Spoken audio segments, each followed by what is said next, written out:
Hamas اور اسرائیل میں جنگ بندی کا معاہدہ طے پا گیا۔ قطر کے وزیر خارجہ نے غزہ میں جنگ بندی معاہدے کا اعلان کیا۔ معاہدے پر اتوار سے عمل درآمد ہوگا۔ محمد بن عبد الرحمن نے واضح کیا کہ قطر، مصر، امریکہ معاہدے کا نفاذ یقینی بنائیں گے۔ معاہدے کے مطابق بے گھر فلسطینیوں کو شمالی غزہ جانے کی اجازت ہوگی۔ روزانہ 600 امدادی ٹرک علاقے میں داخل ہو سکیں گے۔ اسرائیلی فوج جزوی طور پر علاقے سے نکل جائے گی۔ معاہدے پر مکمل عمل درآمد کے بعد مستقل جنگ بندی بھی ہوگی۔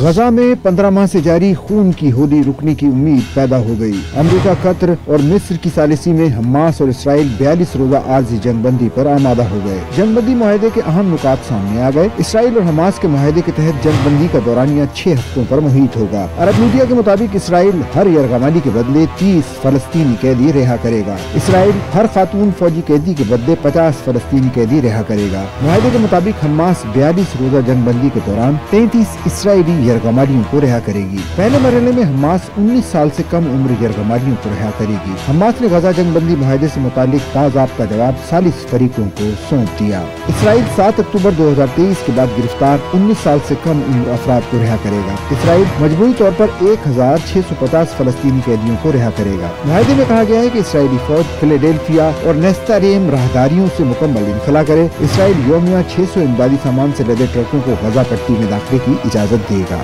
دوسرے مرحلے میں حماس فوجی یرغمالیوں کو رہا کرے گا۔ اسرائیلی فوج غزہ پٹی سے مکمل انخلا کرے گی۔